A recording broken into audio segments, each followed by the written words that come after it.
امام راضی کہتے ہیں کہ سیدہ فاطمہ الزہرا رضی اللہ تعالی عنہ کے دونوں شہزادے حسنین کریمین بیمار ہو گئے تو سیدہ نے منت مانگی کہ بچوں کو شفا ہوگی تو 3 روزے رکھوں گی. شفا ہو گئی، روزے بھی رکھ لیے. اور جب مولا علی شیر خدا روزہ رکھنے کے لیے بیدار ہوئے، سیدہ فاطمہ الزہرا بیدار ہوئی تو امام حسن اور حسین بھی اٹھ گئے. 7-8 سال کی عمر. اماں جی ہم نے بھی رکھنا ہے. صبح کھجور اور دودھ سے روزہ رکھ لیا گیا. این افطاری کے وقت مولا علی کہتے ہیں فاقے چل رہے تھے، کہیں سے میں جون لایا تھوڑے سے. سیدہ فاطمہ الزہرا نے پیس کر روٹیاں پکائیں. وہ وقت جو بڑا مشکل ہوتا ہے افطار کا، کہتے ہیں اس وقت جب کھانے کے لیے بالکل ہاتھ آگے بڑھنے لگے اور امید تھی کہ ابھی سیدنا بلال اللہ اکبر کہیں گے تو روزہ کھلے گا، لیکن ابھی چند ہی منٹ رہتے تھے کہ دروازے پر ایک فقیر نے صدا دی.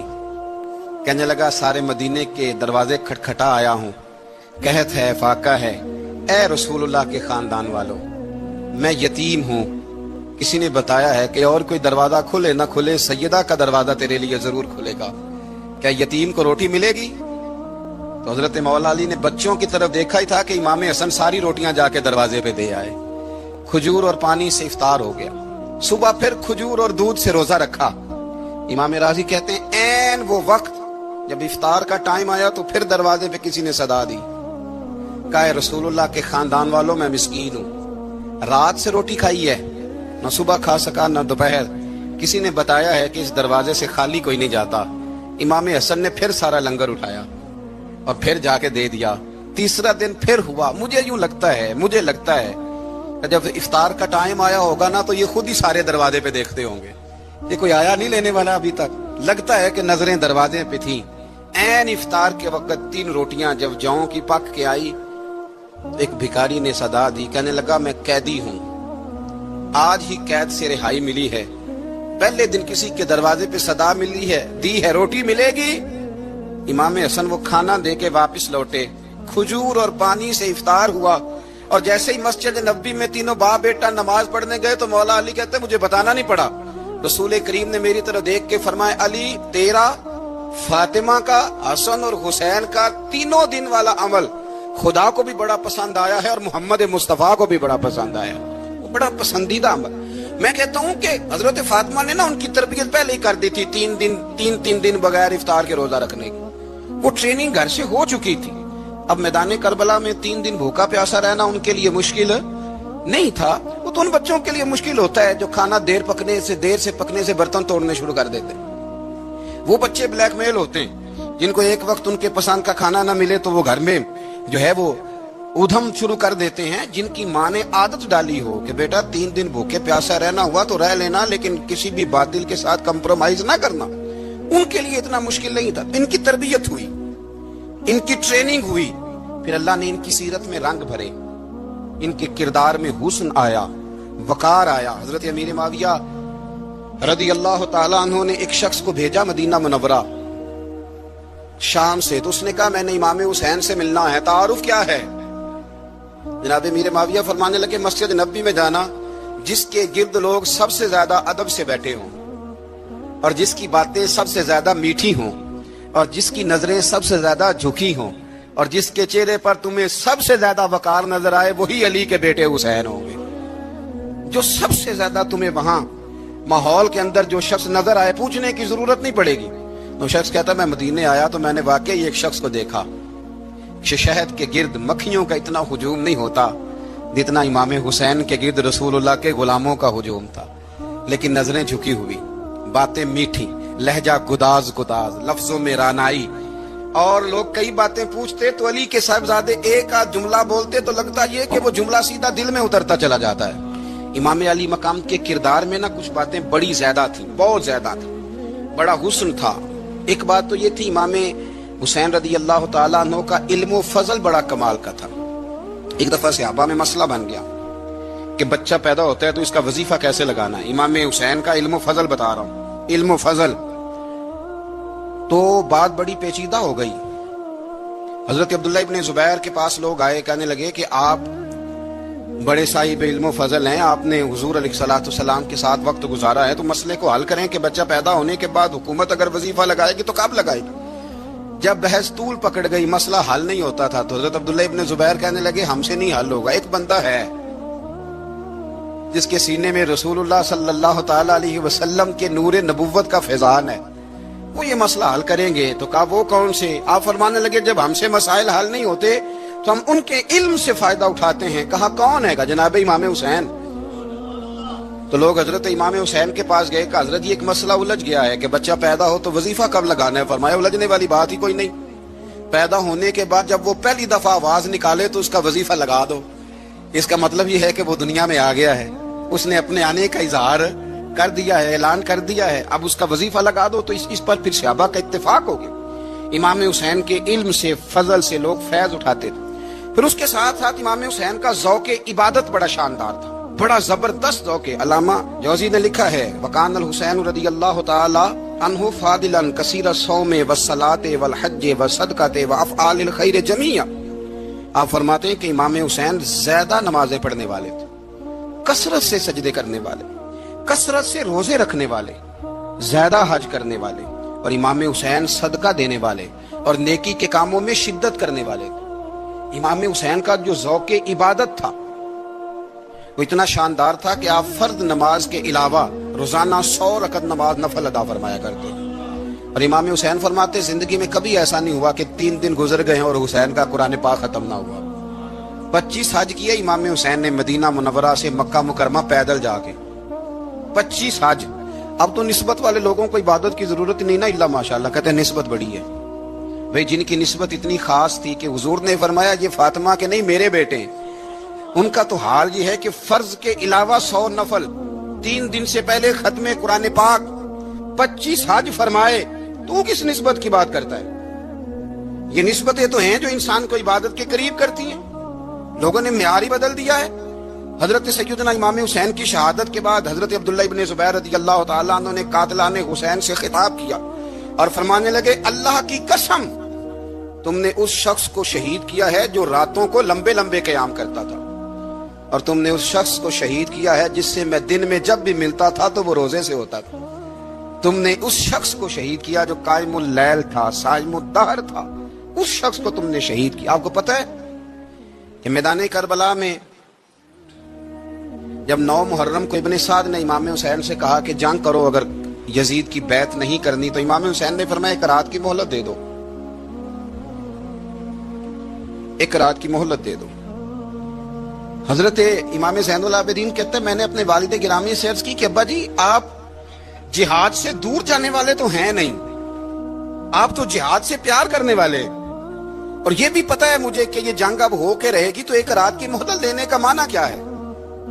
بھئی کل بھی لڑنا ہے اور رات بھی لڑنا ہے، تو ابا جی 1 رات کی مہلت۔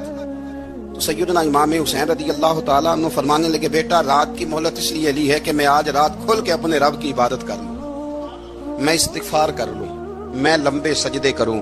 اور کہا زین العابدین تو جانتا ہے نا کہ مجھے نماز سے، تلاوت سے، دعا سے اور استغفار سے بڑا پیار ہے۔ نماز سے مجھے پیار ہے، دعا سے مجھے پیار ہے، استغفار سے مجھے پیار ہے۔ فرمایا بیٹا میں نے اس لیے نہیں کہ میں چاہتا ہوں 1 رات اور دنیا میں رہوں۔ تو امام زین العابدین فرماتے ہیں امام علی مقام نے سجدے پہلے بھی بڑے کیے، پر 9-10 کی درمیانی رات جو ان کے سجدے تھے وہ میں نے کبھی نہیں دیکھے۔ فرماتے ہیں تیمم کے ساتھ وہ رات کی جو عبادتوں کا رنگ تھا وہ میں نے کبھی نہیں دیکھا۔ امام علی مقام کا عبادت کا ذوق تھا، شوق تھا، لذت تھی۔ آپ یقین کریں ایسے ایسے عجیب بہانے ہم لوگوں کہتے ہیں میرا نماز میں دل نہیں لگتا، تو میں کہتا ہوں تیرا گپ شپ میں کس طرح لگتا ہے، تیرا موبائل پہ کیسے لگتا ہے بھائی؟ یہ تو بھائی ذوق کی بات ہے۔ امام حسین کہتے ہیں مجھے قرآن پاک سے پیار ہے، مجھے تلاوت سے پیار ہے، مجھے دعا سے پیار ہے، مجھے استغفار سے پیار۔ بھائی جس کو جس چیز سے پیار ہوگا دل لگ جائے گا۔ ہم نے کبھی پیار کیا ہی نہیں اس سے، جن چیزوں سے پیار ہے وہاں دل لگ جاتا ہے۔ یہ ایک بہانہ ہے، ورنہ کثرت سے عبادت کرنا، ذوق پیدا کرنا، یہ تو اہل اللہ کا طریقہ ہے۔ والذین یبیتون لربہم سجدا وقیاما، رب کے بندوں کی علامت یہ ہے کہ وہ راتیں سجدے اور قیام میں گزار دیتے ہیں۔ تو امام حسین کی سیرت کا کمال ہے کہ ذوق عبادت رکھتے تھے۔ دوسری بات جو امام علی مقام کی سیرت میں بڑی شاندار ہے وہ یہ ہے کہ سخی بڑے تھے۔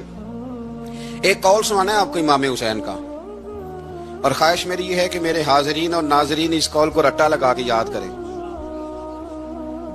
اس قول کو انشاءاللہ. یہ قول جو امام حسین کا ہے نا جی، یہ جس دن مجھے ملا تھا نا تو میں نے بھی رٹا لگا کے یاد کیا تھا، اور میرے پاس جتنی ڈائریاں ہیں شاید میں نے سب میں لکھا ہے. امام علی مقام رضی اللہ تعالیٰ عنہ فرماتے تھے اللہ کی رضا کے لیے کسی شخص کی ایک حاجت پوری کر دینا 1 مہینہ مسجد میں اعتکاف کرنے سے زیادہ درجہ رکھتا ہے.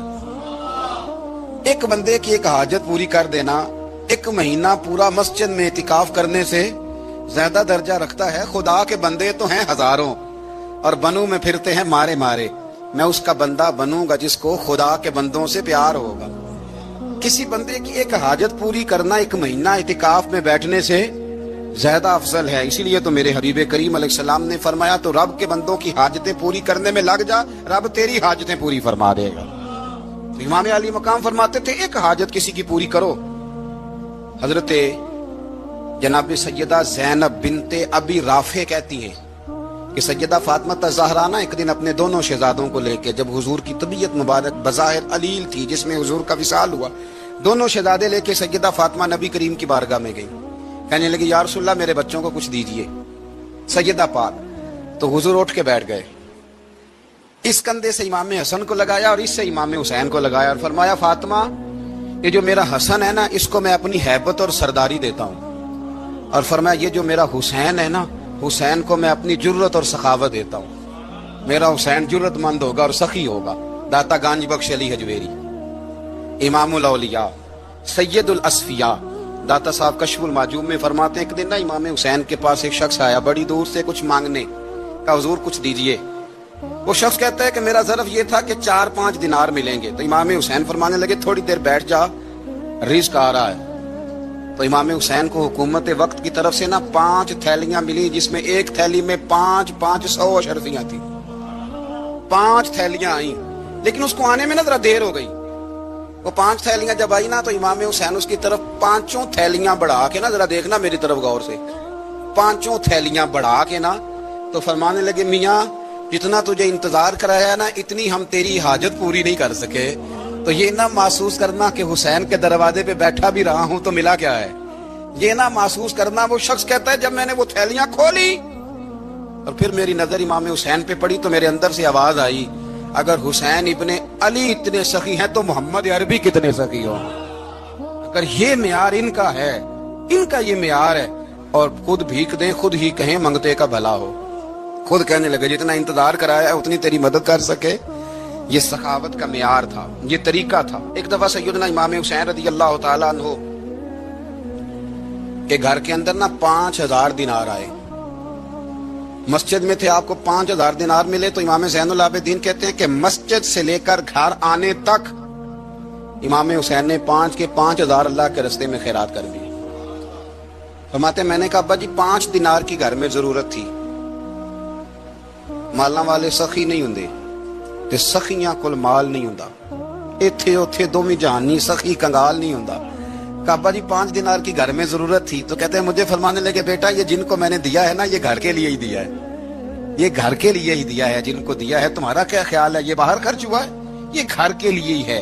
اس لیے کہ جب انسان دوسروں پر شفقت کرتا ہے تو اللہ اس کے گھر پہ رحمت فرماتا ہے. امام حسین کے مزاج میں پہلی بات میں نے ذوق عبادت کی عرض کی. دوسری بات عرض کر رہا ہوں کہ صحابہ حضرت اسامہ بن زید بڑے پیارے ہیں میرے نبی کریم کے، بڑے پیارے. حضرت اسامہ بن زید کے بارے میں سیدہ عائشہ صدیقہ فرماتی ہیں ان کے ناک سے اگر ریٹھ نکلتی تھی تو اللہ کے رسول اپنے دستے مبارک سے صاف کر دیتے تھے. اور سرکار فرماتے تھے کہ اگر اسامہ لڑکی ہوتا نا، ان کے غلام کے بیٹے تھے حضرت زید بن عامر، اگر یہ لڑکی ہوتا میں اسے زیور پہناتا. بڑے پیارے تھے. لیکن جب ان کا آخری وقت آیا نا تو 60,000 دینار کا قرضہ تھا. رشتہ داروں سے کہا، دوستوں سے کہا، یاروں سے کہا، پر قرض ادا نہیں ہو رہا تھا. حضرت اسامہ بن زید کہتے ہیں بڑا پریشان تھا. جب حد ہو گئی نا تو حضرت اسامہ بن زید فرمانے لگے جاؤ کوئی حسین ابن علی کو خبر کرو، ان سے کہو میں نا غلام ہوں آپ کے نانا کا، مقروض دنیا سے چلا گیا تو کیا بنے گا. امام حسین کو خبر ملی تو دوڑے آئے.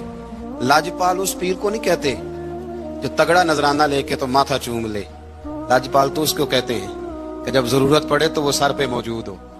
حضرت سیدنا امام حسین تشریف لائے تو جناب اسامہ بن زید رو پڑے. کہنے لگے حضور میں نے نا غلامی کی ہے آپ کے نانا کی، اور اس غلامی پہ ناز ہے، اب 60,000 دینار کا قرضہ لے کے دنیا سے جاؤں گا تو میری قبر پہ بوجھ رہے گا۔ امام حسین خادم کو بھی کہہ سکتے تھے جاؤ گھر پیسے پڑے ہیں لے آؤ، امام حسین خود گئے، چادر روڑ کے تو اس کی اوٹ میں بکل میں 60,000 دینار چھپا کے لائے، اور جناب اسامہ بن زید کے سامنے رکھ کے کہنے لگے اسامہ یار پیسے رات کو ہی آئے تھے، میں سوچ رہا تھا مجھے تو ضرورت نہیں، اللہ نے کس کا نصیب میرے گھر میں بھیج دیا، مجھے تو حاجت ہی نہیں تھی، اب پتہ چلا پیسے تیرے تھے، اللہ نے حسین کی ڈیوٹی لگائی ہے کہ جا کے دے آ۔ حضرت اسامہ بن زید رو پڑے، فرمانے لگے اللہ آپ کو بہترین صلہ عطا فرمائے، یہ معیار تھا۔ اور پھر تیسری بات یہ کہ دل کے بڑے صاف تھے، دل بدستاور کے حج اکبر است، از ہزاراں کعبہ یک دل بہتر است۔ شیخ سعدی کہتے ہیں کہ درویش کہتے ہیں کہ کسی کا دل رکھ لینا نا، دل راضی کر دینا کعبے کا 1000 بار حج کرنے سے بہتر ہے۔ دل بدستاور کے حج اکبر است، کسی کا دل راضی کرنا حج اکبر ہے۔ امام بڑا ہی پیار کرتے تھے، گھوڑے پہ جا رہے تھے، کچھ فقیر غریب لوگ بیٹھ کے روٹی کھا رہے تھے، کھا رہے تھے سڑک کے کنارے، تو امام زین العابدین فرماتے ہیں کہ جب امام حسین گزرے تو انہوں نے آواز دی حضور دل کرتا ہے ہمارے ساتھ بیٹھ کے روٹی کھائیں۔ کائنات کے مالک و مختار کے نواسے اور دنیا کے سب سے بڑے شہزادے گھوڑے سے اترے اور غریبوں کے ساتھ سڑک پہ ہی بیٹھ گئے، روٹی کھانے لگے اور دیر تک کھاتے رہے، اور جب فارغ ہو گئے تو فرمانے لگے کھانے کی ضرورت بھی نہیں تھی، حاجت بھی نہیں تھی، پر تم نے آواز دی تو دل رکھنے کو بیٹھ گیا تھا، اگر اجازت دے تو چلا جاؤں۔ یہ مزاج تھا، یہ طبیعت تھی۔ آپ کے ایک بھائی ہیں چھوٹے، حضرت محمد بن حنفیہ نام ہے، حضرت مولا علی شیر خدا رضی اللہ تعالیٰ عنہ کی دوسری بیوی سے۔ ایک دن حضرت امام حسین ان کے گھر میں بیٹھے تھے تو کسی بات میں نا اختلاف رائے ہو گیا، تو امام علی مقام ناراض ہو گئے، فرمایا آج کے بعد تیرے گھر نہیں آؤں گا، رومال اٹھایا چلے گئے۔ لوگوں نے حضرت محمد بن حنفیہ رضی اللہ تعالیٰ عنہ سے کہا حسین تو ناراض ہو گئے، کبھی نہیں آئیں گے۔ آپ فرمانے لگے بھائی تمہارا ہے کہ میرا؟ جی بھائی تو آپ کے ہیں۔ فرمایا اگر کہو تو چند منٹوں میں حسین واپس آئے؟ جناب ناراضگی ہو گئی ہے۔ فرمایا ناراضگی ہوئی ہے پر میں اس کے دل کی نرمی کو تو جانتا ہوں نا، اس کے مزاج کے اندر جو محبت ہے اس سے تو ابھی آئے۔ کہ جناب وہ کیسے؟ فرمانے لگے دیکھنا ذرا۔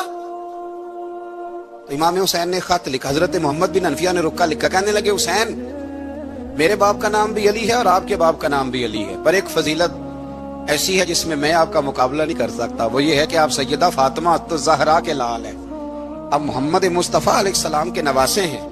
کہنے لگے بھائی جان آپ نے نانا جان کی وہ حدیث تو سنی ہوگی کہ دو لوگ ناراض ہو جائیں تو جو صلح پہلے کرے جنت میں پہلے جائے گا۔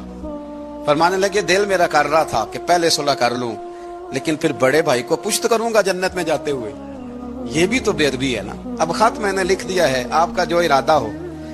امام حسین نے خط پڑھا تو آنکھوں میں آنسو آ گئے، پھر سے رومال اٹھایا۔ بچے پوچھنے لگے کہاں جا رہے ہیں؟ کہا آپ بھائی کے گھر جا رہا ہوں۔ کہا آپ تو ناراض تھے؟ فرمایا تھا ناراض پر ہے تو میرا بھائی نا، ہو گئی بات ختم۔ بڑی دل میں نرمی، طبیعت میں سوز، لہجے میں گداز، لیکن اس کے ساتھ ساتھ امام حسین رضی اللہ تعالیٰ عنہ کا جذبہ جہاد، امام حسین کی استقامت۔ آج لوگ ادھر ہوتے ہیں جس طرف ہوا کا رخ ہوتا ہے، آج لوگوں کی سوچوں کا زاویہ یہ ہے کہ جدھر رش زیادہ ہوگا ہم بھی ادھر جائیں گے۔ ہم یہ نہیں دیکھتے حق کس طرف ہے، ہم یہ دیکھتے ہیں رش کس طرف ہے۔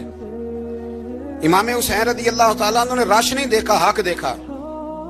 امام حسین رضی اللہ تعالیٰ عنہ استقامت کے وہ پہاڑ ہیں، معمولی آدمی نہیں تھے۔ فرزق شاعر کہتا ہے کہ میں نے امام حسین سے کہا تھا، میں نے کہا لوگوں کی تلواریں یزید کے ساتھ ہیں پر دل آپ کے ساتھ ہیں، دل آپ کے ساتھ ہیں۔ امام حسین رضی اللہ تعالیٰ عنہ نے زمانے کے حالات نہیں دیکھے، حق اور سچ دیکھا۔ جتنی چیزیں انسان کو کمزور کر سکتی ہیں وہ ساری امام حسین پہ طاری کی گئیں، جتنی چیزیں۔ وطن چھوڑنا کتنا کو مشکل ہوتا ہے، انشاءاللہ پردیسی کوئی بھی نہ تھی وے تے ککھ جنہ تو پارے۔ حضرت سلطان باؤ فرماتے ہیں بچو پردیسی ہونا کوئی آسان ہے؟ جس آدمی کا کسی چھوٹے سے گاؤں میں بھی مکان ہو چھوڑنا پڑ جائے تو روٹا ہے، تو مجھے بتاؤ جس نے اپنا سارا بچپن مدینے میں گزارا ہو۔ آج جو ایک ہفتہ مدینے رہ کے آتے ہیں ان سے واپس نکلنا مشکل ہوتا ہے، لیکن امام حسین حق کا رستہ تھا،